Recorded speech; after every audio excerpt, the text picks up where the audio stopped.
Hey, this is Brandon Jones, author of the award-winning College Readiness 101 workbook series, here with another episode of the College Readiness 101 podcast. And so today I'm very excited because I have a really good professional here in the Metro Atlanta area, Miss Tinesha Dunlap.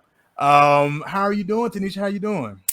I'm doing very well, Brandon. I'm living the life. I'm excited about being on this episode with you right now. So Well, that's really how I'm doing. yeah, I'm very excited you are too, because the thing is that we always want to give resources to student parents, and you coming from a K through 12 school. Mhm. I'm very excited to have you. I'm usually talking to somebody on the college level or talking to a student who's in college, and so I'm very excited to have you because you represent the K through 12, right? Yeah. So so for those listeners who are going to be listening on the podcast or watching on YouTube, can you kind of tell us a little bit about yourself so they know who they're listening to? Absolutely. So I am Tinesha Dunlap.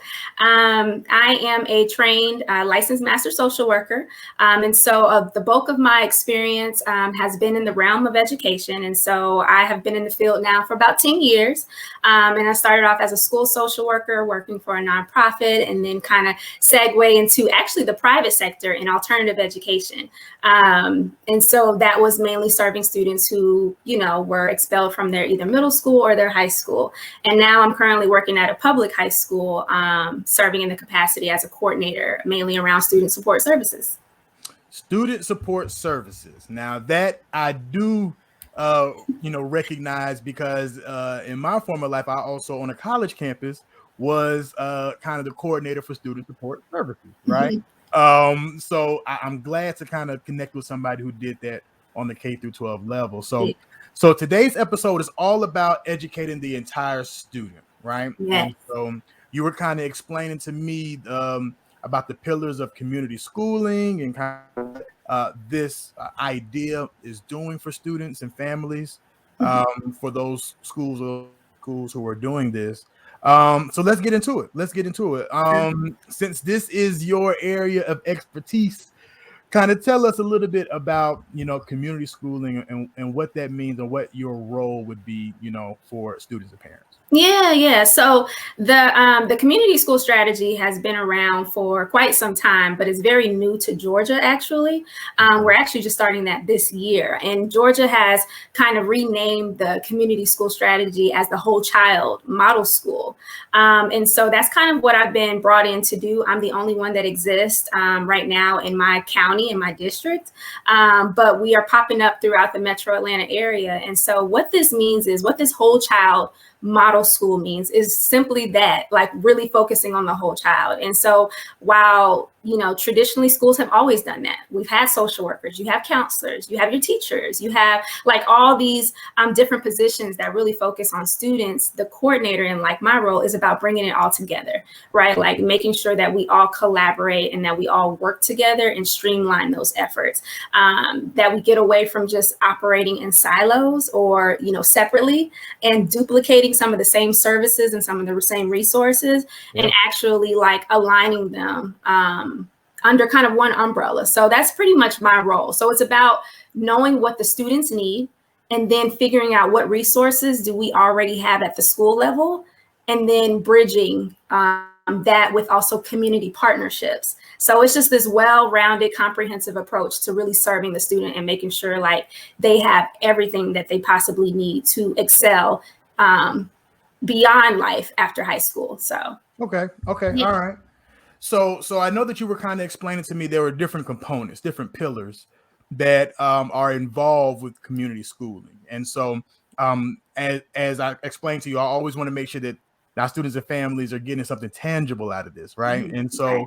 so can you kind of break down some of those pillars, because I want them to be able to know where they can go, what type of resources they can find at their school, or at least what questions to ask, Absolutely. when they're interacting with individuals at the school. So kind of what are these pillars that they may be able to learn about and then take advantage of?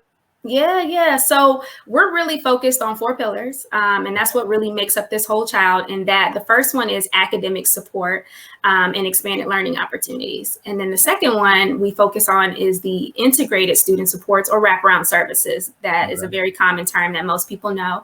The third one is active family and community engagement.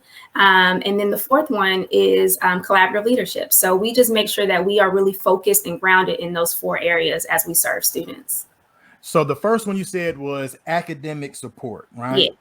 So what kind of academic support? What are some examples of that your students are receiving, and then maybe some students from other school systems may be able to ask for? Kind of what does that look like? Yeah. So in this pillar, we really focus on just the academic growth, right? And providing additional learning activities and opportunities for students to really be college and career ready. So some of the activities and things that we have in place right now are like our course extension. And there may be some students that are familiar with that, but basically it offers students opportunities to further their course lessons if they didn't do well within the designated amount of time. So right now, like we're on a block schedule and we are on a semester base. And so by the end of the semester, if a student just didn't do that well, we offer course extension to give them the opportunities to make up any work that may be missing, or just provide an opportunity for them to just gain additional, assignments so that they can earn that credit. Another activity that we heavily focus on in our school, because it's what our students asked for, and that's really our work-based learning. And so we just started that this school year. So I think students should definitely reach out to either their counselor, see if they have a work-based learning coordinator, because working and having a job is big for a high school student. Right. And so we try to really seek out opportunities that are not typical and traditional. So we know students work in fast food, right? But we really try to give them a different real world experience. We partner with the daycare center so that students who are interested in childcare can get hands-on experience working in a daycare. We have some that are working with store managers in retail. And then we're also working with some partners that are in the healthcare system. So that just kind of gives them like just a different level of exposure so that they can really see where is their fit, right? And so that's something that we've been really focused on. And then service learning, like that's huge. So service learning is a part of this academic support pillar, where the students actually come up with these projects where they go serve their community. And that's really about being a productive and contributing citizen, right? And so those are just some of the activities that we've incorporated that I think a lot of students have, taken hold of and appreciated, because it does kind of apply what they're learning in the classroom to what they're learning outside. So yeah, I like that, because I talk about that in my workbook series, specifically with the parent series as well, is exposure, access and exposure is kind of the big thing. Is we want to make sure that we can expose kids to experiences, right? And instead of just talking about it or learning it didactically in the classroom, we can actually go in and show them something, right? And so that's what I like about that. All right, so that's pretty cool. Yeah. Number 2, you said was wraparound services. Now, I am very familiar with doing that on the college campus. Let me give an example. So I was over what we call special populations, and that was those quote unquote students who were at risk, right? Yep. So students, single parents, economically disadvantaged, English as a second language, non-traditional program students, where their gender is 25% or less, represented in the field. It was just a whole bunch of different groups, students with disabilities. And it was just a whole bunch of different groups that I needed to make sure that I retained, right? It was retention to keep them in school. And so we would come up with all these different things that they needed outside of the classroom. But kind of, was it similar to you on a K through 12 level, or is that kind of what you're doing, or what is it like in your role? You are speaking my language right now. Okay. So that's my language right now. Okay. So I do work, and I've always worked in Title I. So those same just kind of, and for Title I is just, for schools who pretty much fall in the more impoverished kind of areas. And so we need additional resources and supports for those who may be listening. And so we receive this federal funding to really ensure that our students have the same opportunities as other schools. So just wanted to kind of define that really quickly. But yes, Brannon, so majority of our students are disadvantaged, I'll say that. And so they qualify for free and reduced lunch, right? They're considered the at-risk and all of the things, all these labels that we put on our students and families. But it all just comes down to, you know, what services and resources do they need to thrive? Like, so if there are some gaps in opportunities that they're not receiving, if there are just you know, whatever barriers are presenting themselves for students to, we don't want them to stress over those things. And so with the wraparound services, that's really about bringing these resources on campus. They're on site, right? So that they don't have to look very far. And so with these wraparound services, currently what we have in place, and it has been huge, is that we've been focusing on mental health. As you can imagine, COVID, with the pandemic, I mean, the racial discussions, everything that has been happening just over the course of this year and a half or two, like, has showed up and presented, right? We serve humans, like, students are humans. And so these are human experiences. And so we provided an on-site mental health therapist, right? And so there were students that say, hey, don't just suspend me, don't put me in ISS because I'm acting out. Like, there may be something just kind of wrong. And so I will advise any students that, hey, if you just need an outlet, we have, you know, surely your school may have resources to refer out. We also have a mentorship program. So that's a part of wraparound services. And we pair our students with trusted adults, like people that they can rely on and just go to, right? And we have them in the building. We also... Cool. Huh? That's pretty cool. Yeah. Yeah. And so we also have a food pantry, clothing closet. So for families and students who may need those resources, but also life skills groups, right? And so, you know, oftentimes in the classroom, they may not be getting everything that they need outside of just math, science, you know, and history. So we really talk about what adulting looks like, right? And how do you make wise decisions, and how do you manage your emotions, and how do you, you know, just be responsible and things like that. And so that's kind of what we do in our wraparound services.